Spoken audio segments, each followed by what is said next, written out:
Said they missed me this Thanksgiving, but forgot I can still read their posts. I smirked and they get down on their knees to beg me come back. Grandma, we miss you, and your cooking. The first thing I heard that morning was not the sound of birdsong, nor the nurse's soft steps outside my door. It was the click of the landline beside my bed, followed by voices they never meant for me to hear. Tell her we miss her, so she'll crawl back to cook that turkey again. A pause, then her voice. My daughter-in-law. Always too loud when pretending to be kind, always too quiet when being cruel. Last time she slipped, we almost got lucky. Just need one more fall. Then laughter. His laugh. My son. She's too dumb to read this stuff anyway. Probably thinks a hashtag is a church group. The line stayed open. I stared at the ceiling, white and tiled, the corners darkened by age. The pain in my leg was dull this morning, numb almost, but the ache in my chest spread like slow poison. I did not cry. Crying was for women who still had something to lose. Instead, I reached, slowly, deliberately, for the phone in my lap. The one they had not taken. The one the nurse let me keep, even though it barely held a charge. She called it my window to the world. Funny, all it ever showed me was who had stopped looking in. I pulled up my messages. Most were years old. Automated texts from the pharmacy. Holiday greetings from old church friends now gone. A photo of a birthday cake from 3 years ago sent with no words. I scrolled past it all until I saw it. Ethan, the boy with the glasses. 10 years ago that name meant nothing to my son, but to me, he was a summer I never forgot. 8 years old, all bones and bruises and too many questions. His mother had dropped him off for a week and left him for a season. Said she needed space. Said I looked like a nice old lady. I fed him oatmeal with honey and cinnamon, showed him how to tie his shoes with 1 loop instead of 2, taught him how to water the garden without drowning the tomatoes. At night, he curled into the guest bed like a frightened animal and whispered stories into the dark. I never repeated a word of them. Not to her, not to anyone. One day, over a peanut butter sandwich, he looked up at me and said, "You're the first person who waits when I talk." That was the same day my daughter-in-law told me I needed to stop spoiling other people's kids. I tapped his name. The screen stayed still. No new number, no updates, just a photo, his front tooth missing, glasses too big for his face, a smear of chocolate near his mouth. He had hugged me so hard the day they came to pick him up that I felt my ribs shift. I told him I would always remember him. And I did. I heard the hallway shift outside. Debbie, the morning nurse, humming something from the radio. She would be in soon with the pills, the soft scrambled eggs, the reminder to breathe through the pain. But for now, I lay in silence. California mornings in a nursing home feel colder than they should. Even in July, the chill settles into your bones and reminds you that you are no longer needed, not the way you once were. My fall was an accident, yes, but it was also an exit, a quiet removal, one less mouth, one less opinion, one less name on the mailbox. They had not said it outright, of course. They brought flowers to the hospital. They kissed my forehead. But when the doctor mentioned rehab, they latched onto the word like salvation. Yes, yes, of course she needs time. She needs care. They did not come to the rehab. They did not call, except to ask where I kept the turkey baster. And now, this morning's phone call, the red light on the landline blinking, the voices fading into static. Tell her we miss her, so she'll crawl back to cook that turkey again. They had said crawl, not come, not return. Crawl. As if I were a creature on hands and knees, desperate for their approval, aching to be of use. As if the love I had poured into 1,000 meals could be boiled down to gravy and forgotten the moment my hands trembled. I looked at my leg, wrapped in plaster and gauze, a small black marker dot near the knee where the surgeon had signed his initials, as if even now I belonged to someone else's decision. I thought of Thanksgiving, of all the years I had basted, carved, stirred, plated, of how they smiled with full mouths and took seconds without thanks, how my daughter-in-law would always bring her own casserole and place it at the center of the table like a declaration of war, of how my son would nod and joke, Mom still got it, but never once offered to help clean. They thought I did it because I had nothing better to do, but they never understood. I did it because I loved them. because feeding someone was my way of holding them when they would not be held, because I thought one more meal might make them see me. It never did. I turned back to Ethan's photo. You're the first person who waits when I talk. I had waited 10 years. Waited through birthdays they forgot, holidays they rushed through, Mother's Days filled with carnations and silence. And now they were waiting for me to come home, to crawl, to cook. I smiled, a small, strange smile, not because I was amused, but because I knew something they had forgotten. I may be old, but I remember. I remember the passwords, the deeds, the bank accounts, the names. I remember where the documents are. I remember every recipe they took credit for. Every night they left me to eat alone. Every gift returned unopened. Every time they whispered in the other room, thinking I was too slow, too deaf, too dumb.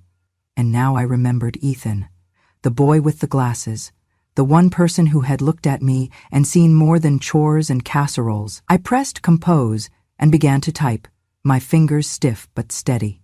Hi, Ethan. You probably do not remember me, but I never forgot you. My name is Ruth. You stayed with me one summer when you were little. I still remember your stories. I hope life has been kind to you. I am writing because I think I need someone who once saw me clearly, someone who knows I am not just a cook or a couch or a cast, someone who remembers. I do not need anything. I just needed to say that I am still here, still waiting when people talk. I hit send. The screen blinked. Message delivered. Outside, the hallway stirred again. Laughter. Keys jangling. Someone asking if the cranberry juice had been ordered. The world kept spinning, and I let it. I did not move, not yet, because I had just done something powerful. I had chosen who to reach for, not out of desperation, but clarity. Let them wait for my stuffing, my gravy, my pies. Let them carve their own bird this year. Let them miss me, let them wonder, because I would not be crawling back. Not now, not ever. The screen flickered with their smiling faces, pixelated by a shaky connection, but still sickeningly sweet. Hi, Mom, Mike said, tone syrupy. We were just thinking, it would be really great to have you home for Thanksgiving this year. Linda leaned into the frame, her blonde curls sprayed stiff. We miss you, and the kids keep asking about Grandma's stuffing. I tilted my head slightly, pretending to adjust the volume. The nurse had set the tablet upright for me earlier that morning. I kept my expression soft, my voice warmer than I felt. That's sweet of you both. I'll think about it. Oh, think quick, Linda chirped. Time's flying. Love you, Mom. Then came the part they never meant me to hear. They thought they had ended the call. The screen went dark, but the speaker stayed on. A small red icon in the corner, muted but not disconnected. I listened. First came the clatter of a mug being set down, the scrape of a chair. Then Mike's voice, sharper now. She's almost gone last time. Little extra oil and boom, inheritance unlocked. My breath stopped in my chest. No walker this year, Linda added, laughing under her breath. Let the stairs finish the job. The silence that followed was more horrifying than the words themselves. It was the silence of agreement, of planning, of cruelty practiced so long it no longer felt wicked to them. Mike snorted. Old hag still thinks we love her. My fingers trembled slightly where they rested on the blanket, but I made no sound. No gasp, no click, nothing to alert them. Instead, I closed my eyes and let my head drift sideways, as if sleep had claimed me again. A beat passed, then another. Then I heard it, Mike's voice again, but this time uncertain. Mom, are you still there? I opened my eyes just enough to see the screen light up. They had realized the line was still open. Their faces, pale and blinking, watching for a reaction. I smiled softly, just enough to crease the corners of my mouth. Sorry, I said gently. I dozed off. Relief flooded the screen. Mike chuckled awkwardly, rubbing the back of his neck. Linda forced a grin so wide I thought her face might crack. Well, she said, come home soon. We miss you. And your turkey stuffing. The screen went black for good. I stared at the quiet tablet. They had nearly killed me once. Accident, they called it. I slipped on the stairs while holding a pot of oil. My legs snapped like a matchstick. Linda's only concern had been the ruined carpet. Now I knew it had never been an accident. They wanted the house, the money. The accounts they thought I had forgotten. They had waited long enough, smiled long enough, cooked just enough holiday meals to keep me trusting. But this year something changed. This year they forgot I could hear. This year they made one final mistake. I reached for my phone. The nurse had charged it overnight, bless her. She said she liked that I still kept in touch, not knowing that most of my conversations were with memories. Except for one. I scrolled until I found his name, Ethan. I had not heard his voice in over a decade, but I still remembered the boy who once hid behind my apron when the other kids mocked his glasses, who cried in the laundry room because he spilled juice on the carpet and thought no one would love him again, who flinched every time someone raised their voice. He was older now, a man probably, but some bonds do not age. I typed slowly, carefully. Remember when you said you owed me one for hiding you from your bullies? I stared at the message, hovering over the send button. Then I pressed it. Seconds passed. Then my screen lit up. Yes, ma'am. You saved my life. Now I'll save yours. I stared at those words until they blurred. Outside my window, the sun was rising. It spilled through the blinds in broken gold lines across the floor. Somewhere down the hall, a radio played faint jazz, and the scent of toast drifted into my room. I closed my eyes, not in sleep, but in something sharper, resolve. They thought they were playing the long game. They thought they had worn me down. But I am not a fool, and I am not alone. 3 days later, they came. Mike wore his softest expression, his dutiful son look. He brought me carnations, the cheap kind from the gas station. Linda followed behind, wrapped in a coat she did not take off, though the room was warm.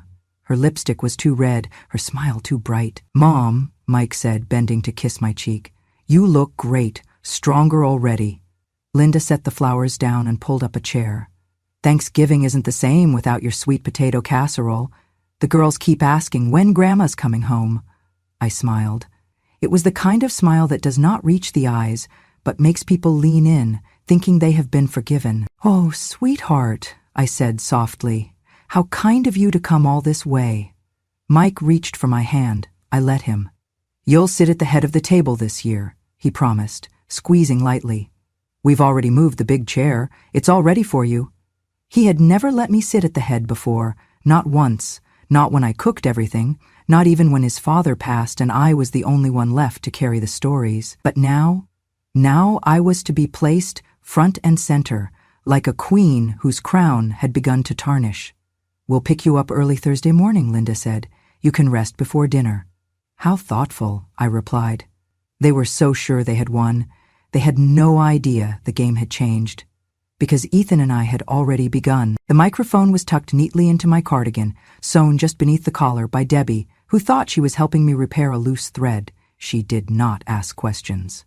Just smiled, stitched, and told me I looked dignified. The camera was Ethan's idea.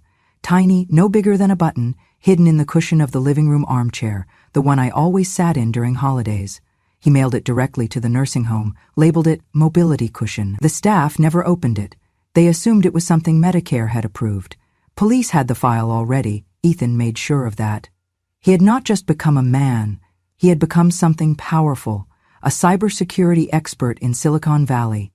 He specialized in tracking threats, creating trails, building evidence that did not disappear when people deleted their sins. It's a different kind of war now, he had told me on the phone, his voice deeper but still gentle.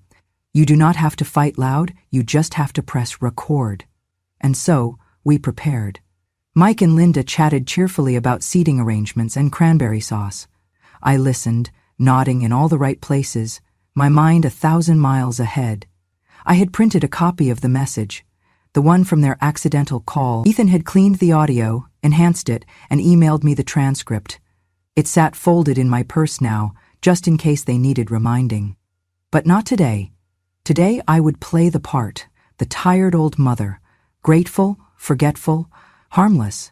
I'm so glad we'll be together again, I whispered. Linda touched my shoulder. We love you, Mom. I looked her in the eye. I know. That was enough for today. They left with smiles and promises, the kind you make to someone you think will not survive the winter. I watched them walk to the car from my window. Mike adjusted his collar. Linda checked her reflection in the mirror. They looked like people attending a funeral for someone still breathing, but they were walking into their own reckoning. Later that evening, I called Ethan. He answered on the first ring. "Somebody came," I said. "Did they say anything suspicious?" "No, they're saving that for Thursday." "Good, that's when we go live." Ethan had already set the system. The microphone on my sweater would connect wirelessly to his device through a tiny transmitter hidden in the heel of my orthopedic shoe. It would begin recording the moment I stepped inside their house. The living room camera would activate when I sat. He had programmed it with facial recognition. It would track the conversation and send live audio clips to the police's secure server. If anything happened, if they so much as raised their voices in threat, it would be logged, time-stamped, and forwarded automatically. The plan was simple. Let them be themselves, let them speak freely, because the cruel never believe the quiet will rise, especially when the quiet is wearing orthopedic shoes and baking pies. "I still cannot believe you do this for a living," I said, half smiling into the phone. "I do it because of you," he replied. "You're the reason I got out of that house. You taught me not to be afraid of truth." I closed my eyes, letting his words settle like warm tea. "Ethan," I whispered, "whatever happens, thank you." "No," he said firmly, "whatever happens, you do not thank me. You survive, you get justice." "And you sit at the head of the table," I chuckled. "Only if there's real butter this year." "You got it." We hung up. I turned to the small mirror on the dresser. My face was lined, my hair thinning. But my eyes? They still held fire. I remembered every insult, every dismissal, every time they called me slow, forgetful, useless. They thought old age was the same as weakness. But wisdom is the long game. And revenge? Revenge is patient. That night, I did not sleep much. I wrote out my recipes by hand, the real ones. The ones Linda always begged for but never got right. I tied them with a ribbon and placed them in my suitcase. Let her think she had won something when she stole it. Let her find out they were missing one ingredient. Me. Thanksgiving was coming, and I would be there, just not the way they expected. Thanksgiving morning arrived wrapped in golden lies. The sun shone too brightly for November. The air smelled of cinnamon, cloves, and calculation. Mike's car pulled up at 8:43 a.m.ing sharp, polished to perfection. Linda stepped out first, coat swinging, holding a Tupperware of pre-cut garnishes she would claim as her own. Mike followed with fake warmth and that same practiced smile he used at funerals and mortgage signings. They helped me into the car, gently, lovingly. I thanked them. Inside, Linda had lit every candle in the house, the scent of rosemary and vanilla mixed with the roasting bird. Napkins, folded like swans, china polished, silverware that had not seen daylight since my husband's wake. The table was set for a celebration. But the air? It buzzed like a wire ready to snap. I was placed at the head, as promised. The big chair, the one they used to put in the garage to make room. Children ran past me, unaware of the tension slicing through the room.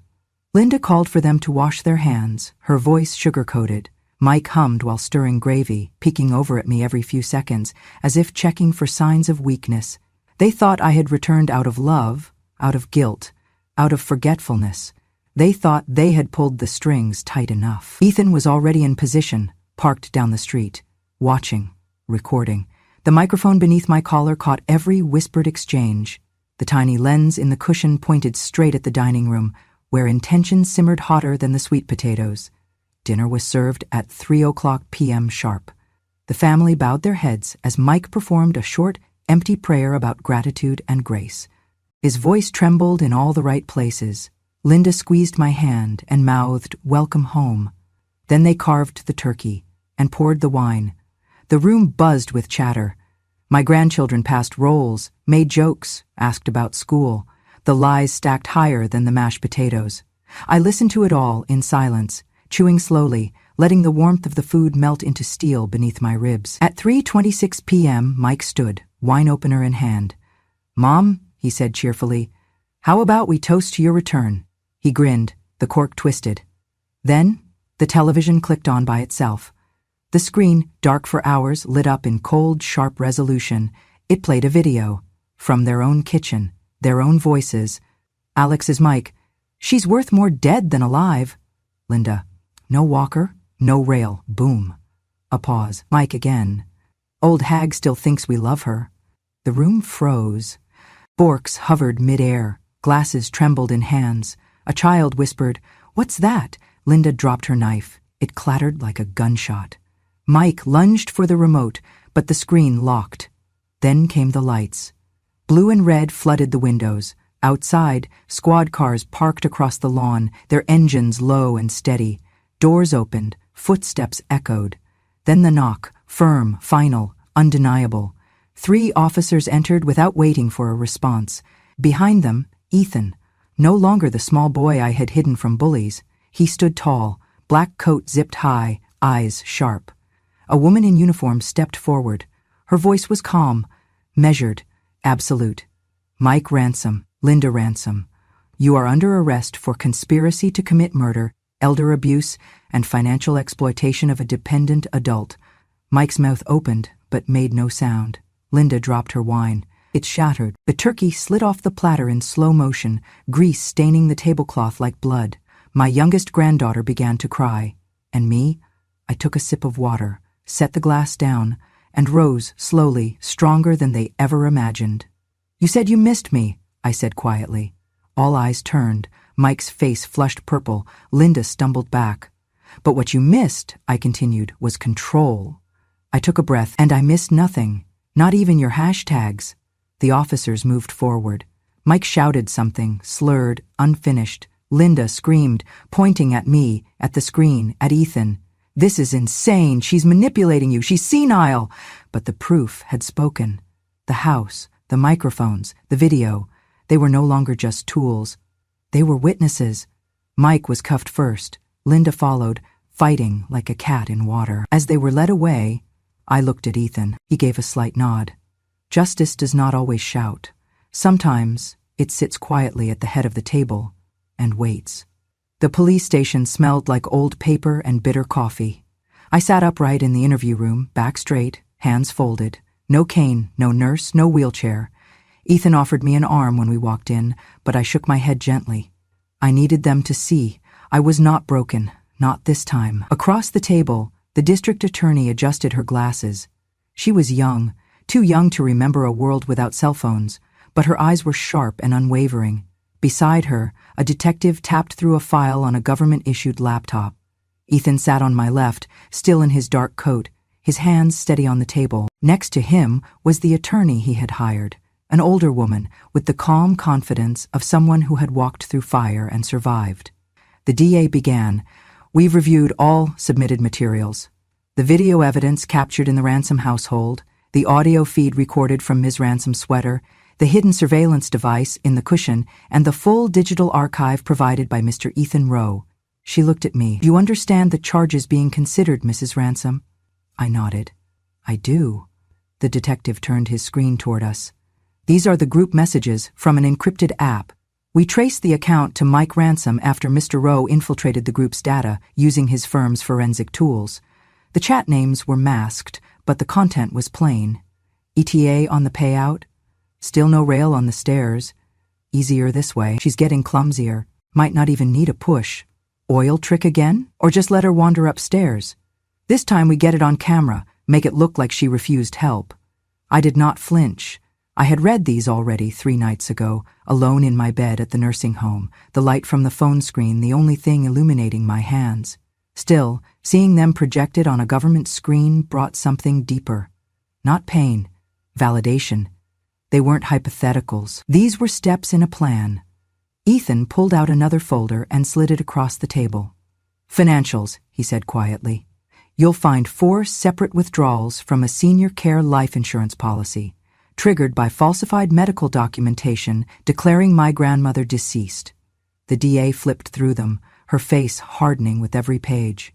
One document in particular was highlighted, a death verification letter from a private insurance administrator, dated 3 months prior. My signature was forged at the bottom. "The policy," the DA said slowly, "was signed to transfer to Mike Ransom upon the death of the insured, Ruth Ransom." She looked up at me. "You are Ruth Ransom." "Yes," I said. and I am still very much alive." The room fell silent. Then came the photographs. The detective laid them out like playing cards. Photos of my staircase, the one I had walked for decades without issue. Until one day there was oil, a gloss of it near the top step, captured in a snapshot Ethan had taken during one of his return visits. He had flown down quietly 2 weeks after my injury and taken dozens of these, unannounced. Another photo showed the handrail, removed, cleanly uninstalled, no screws, no wall anchors, just blank space where my hand used to rest. Then a hospital note, a nurse's report. Patient denied walker use despite doctor's orders. Family insisted she was stubborn and fine without it. I had begged them that day, said the floor was slick, said the pain was too much. Linda had rolled her eyes and said, "Mom, you're milking it." The DA gathered everything into a neat pile. She did not look triumphant. She looked tired. Tired in the way women get when they have seen too many people treat their own blood like burdens. She spoke, low and clear. This was not negligence. This was attempted murder. My breath caught, just for a moment, not because I doubted it, but because someone had finally said it aloud. Mike and Linda Ransom, she continued, knowingly conspired to stage an accident that would result in your death. They stood to gain financially and intended to disguise it as a fall due to age or confusion. She looked directly at me. But you were not confused. I shook my head. Not for a very long time. And you did not fall. No, I said. I was pushed. No one moved. The air in the room grew heavier. Ethan reached for my hand, his grip warm, steady. I looked at him and nodded once. "We'll move forward," the DA said. "We'll press charges on every count we can. They'll try to claim it was a joke, that they were overwhelmed, not malicious. But the documentation, the money trail, the chat records, it paints a clear picture." I smiled faintly. "I used to bake pies for them, you know. Every Sunday." The DA blinked, caught off guard. "I used to believe love could make people good." And then I leaned forward, voice soft but unshakable. "But sometimes justice has to do what love cannot." She nodded. And so we began. The courtroom was colder than I expected, not in temperature, but in atmosphere. Sterile, unforgiving, stripped of pleasantries. The California Superior Court held no space for sentiment, no corners for shame to hide, just hard benches, thick files, and the gavel of justice waiting to fall. I walked in without help, no cane, no wheelchair, just my own strength. Ethan sat behind me, just off to the side of the gallery. His presence, even through glass, calmed something in me. He had flown back in last night after securing the last piece of digital evidence. Now he waited for his turn. Linda sat stiff in her seat, no makeup, wrists cuffed, her hair tied back in something that no longer qualified as a style. Mike sat beside her in a wrinkled suit that used to fit him better. He looked older than I remembered, like guilt had finally settled across his shoulders. The judge entered, the bailiff called the room to order, and so it began. Mike's attorney stood first. "Your Honor," he said, his voice calm but coiled. "My client insists there has been a misunderstanding. The Ransoms never intended harm. Any recordings captured are taken out of context, misinterpreted. Their concern was always their mother's well-being." Mike nodded quickly, rising to speak. "We only wanted Mom's best," he began, eyes trained on the judge, but I stood. The judge allowed it. I looked at my son, this man I had once nursed through chickenpox, whose baby shoes I still kept in a drawer, and I said without trembling, "Your best is another word for greed." The courtroom did not gasp, but it did go silent. Mike sat down slowly, as if my words weighed more than the handcuffs on his wrists. Then the prosecutor rose. "Your Honor," she said, "we would like to enter Exhibit C, video footage obtained from the Ransom's home, authenticated by both a licensed cybersecurity expert and corroborated by physical surveillance logs. And something cyber shifts were recorded, authenticated by both a licensed cybersecurity expert and corroborated by physical surveillance logs." The courtroom screen flickered to life. The first frame was the Thanksgiving table. The next, Mike's voice. "She's worth more dead than alive." Then Linda, "No walker, no rail." Boom. And finally, "Old hag still thinks we love her."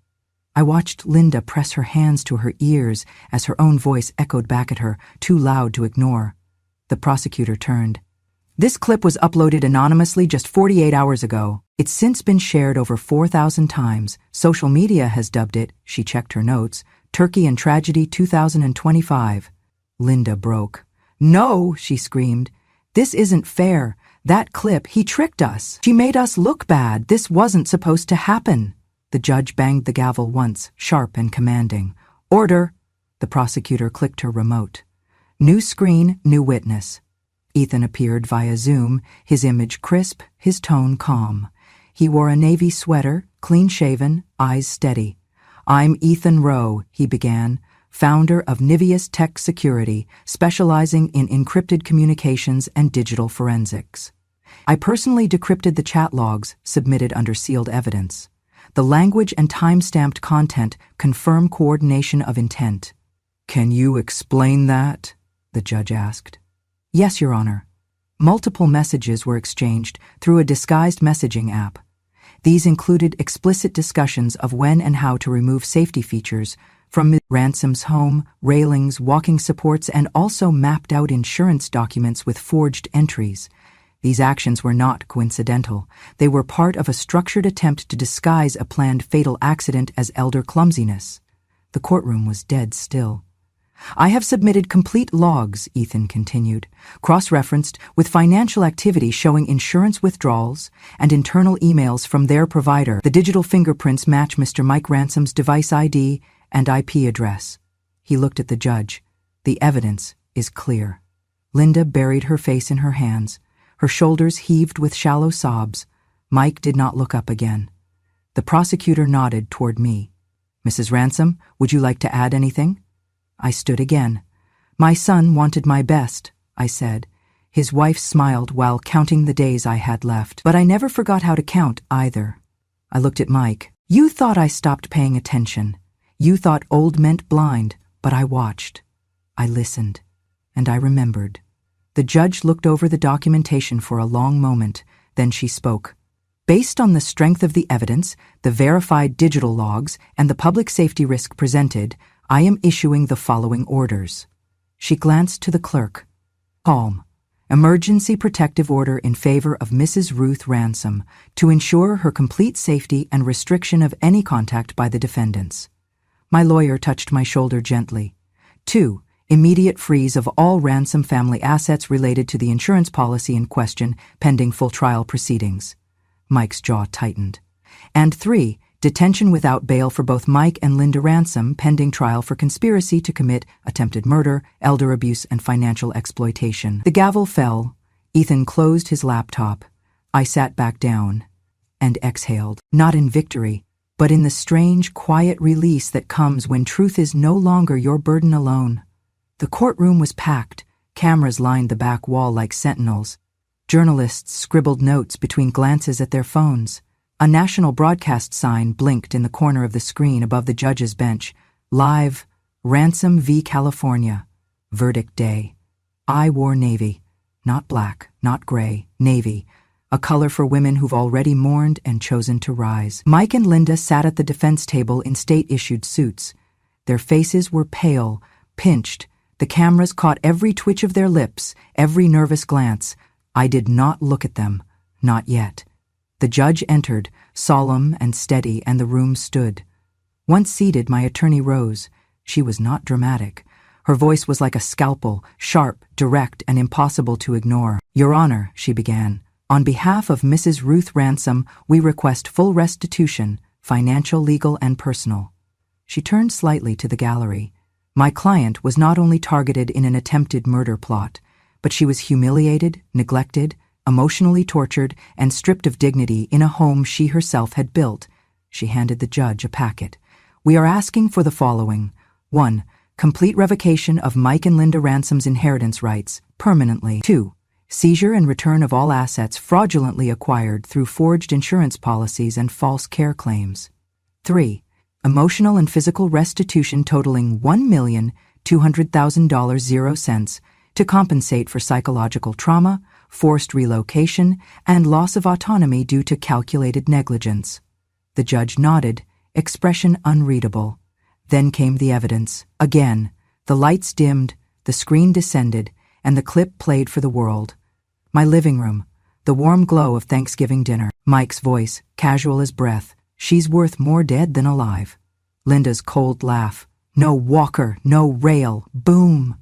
And finally Mike again. Old hag still thinks we love her. A journalist in the gallery audibly gasped. Linda pressed a tissue to her face, already streaked with mascara. The judge turned to the prosecutor.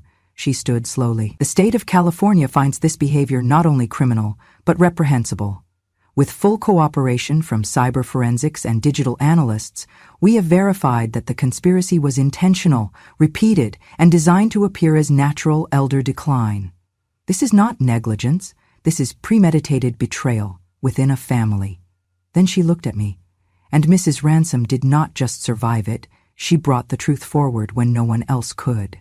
Ethan sat behind me, calm as ever, his arms folded, his eyes fixed on Mike. The judge turned at last. Her voice was low and powerful, each word like the striking of a bell. Mike and Linda Ransom, this court finds you guilty on all charges: conspiracy to commit murder, elder abuse, financial fraud, and attempted exploitation of an at-risk adult. A ripple moved through the gallery. The judge continued. Per Penal Code 368 and applicable elder protection statutes, you are hereby sentenced to a maximum term allowable under law with no option for parole until full restitution is paid and rehabilitation is deemed sincere and measurable. She paused. To the victim, Mrs. Ruth Ransom, this court grants full ownership and reinstatement of all properties and financial accounts affected. Her gavel raised. Full restitution to Mrs. Ransom. Crack! The room exploded in flashes, cameras clicked, reporters leaned over each other to capture the moment. But I was still, calm. I had already wept in silence. Already counted the nights I went unheard. This was not a celebration. It was a release. Mike's knees gave first. He collapsed beside the table, face hidden behind his cuffed hands.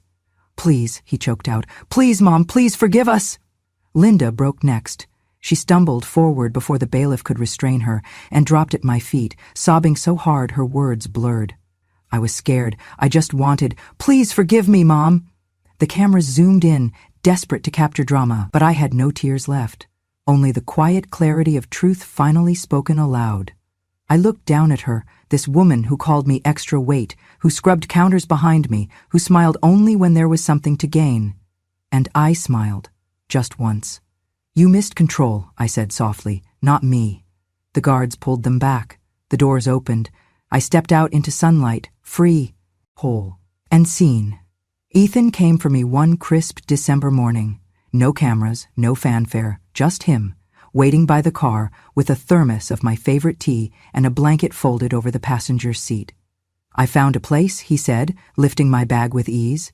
It has wide doorways, no stairs, and a fireplace you'll love. I smiled, slipping into the seat without a word. As we drove north toward Palo Alto, the hills softened into memory, and the sky stretched wide with promise. The house was small, sunlit, and wrapped in jasmine vines. Inside, warm wood floors, a kitchen that smelled like fresh basil, and a reading nook by the window that became my new chapel. He carried every box himself. His wife Delia greeted me at the door with open arms and eyes that did not pity, only welcomed. Ethan said you love lemon tea, she said, so I stocked up. They gave me the back bedroom with its own garden view. The first night I cried, not from grief, but from the unfamiliarity of kindness without a catch. Within a year they had a child, a daughter, tiny, fierce, with her father's stubborn chin and her mother's laugh. They named her Clara. Would you be her godmother? Ethan asked, holding the child out to me like a secret. I'm already her grandmother, I said, holding her close. Every Sunday, I read Clara's stories on the porch. She'd tug my braid, babble nonsense, and fall asleep against my chest as the sun slid behind the hills. For the first time in decades, I was not needed. I was wanted. That was all the difference. Meanwhile, Mike and Linda sat behind cold steel bars. Their faces, once polished and photogenic, now bloated with resentment and shame, appeared on every evening news special as the modern cautionary tale. The Thanksgiving betrayal, the price of greed, justice for Grandma. The headlines ran for weeks. Talk shows debated their sentence. Psychologists dissected their entitlement, and strangers, hundreds of them, sent letters to me at Ethan's address. Some offered apologies for what their own parents had endured. Others simply said, "Thank you for not staying silent." I read each one, and I answered many, but one letter arrived that stopped my hands mid-tea pour. It was from my daughter, the one who had moved to Oregon years ago and never looked back. The one who only called for birthdays if she remembered. The one who had married a man who called me "that old bird" and said I was too opinionated to visit. Her handwriting hadn't changed. The words were shaky. "Mom, I'm sorry. I saw the news. I didn't know how bad it had gotten. I didn't know they were hurting you. I should have done more. Should have called more, should have believed in more than just silence." She signed it, "Love, Ellie." No return address. Just an apology years late. I folded it once, slid it into the drawer with the others. Some absences can be forgiven, but not all deserve return. On a soft spring morning, I visited the prison release center, not because I wanted to see them, but because I needed to close the door myself. I walked alone. The man at the desk asked if I had an appointment. I said no. "I just need to leave something," I said, holding out an envelope. He nodded, pointed to a silver mailbox on the wall. I walked to it. I slipped the paper in, no fanfare, no signature, just these words, scrawled in my slow, precise hand. "You chose control, I chose memory. Now I have peace and a new family who truly listens." And I walked away. I never looked back. The final scene was never in a courtroom. It was not on the news. It was on the front porch of Ethan's home. I sat in a rocking chair, quilt over my knees, as Clara toddled across the wooden planks, chasing bubbles her father blew from the step. Delia watered the basil. The wind smelled like lemon and rosemary, and the light, golden, soft, brushed against my silver hair like a benediction. Not everyone gets a second chapter, but I did. Not because I demanded it, but because I waited. I remembered, and I listened, until someone finally listened back. Somewhere behind me, the kettle whistled. Somewhere ahead, the child laughed, and I closed my eyes, not in rest, but in peace. If this story touched something deep in you, if you've ever been dismissed, forgotten, or underestimated, know this: you are not alone, and you are not powerless. Here at Grandma True Stories, we share the truths too many were told to bury, not for pity, but for clarity, because silence protects no one, and memory sets us free.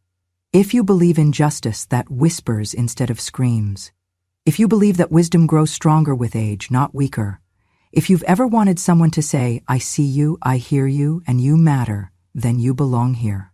Subscribe to Grandma True Stories, where the quietest woman in the room finally gets to speak, and this time the world listens.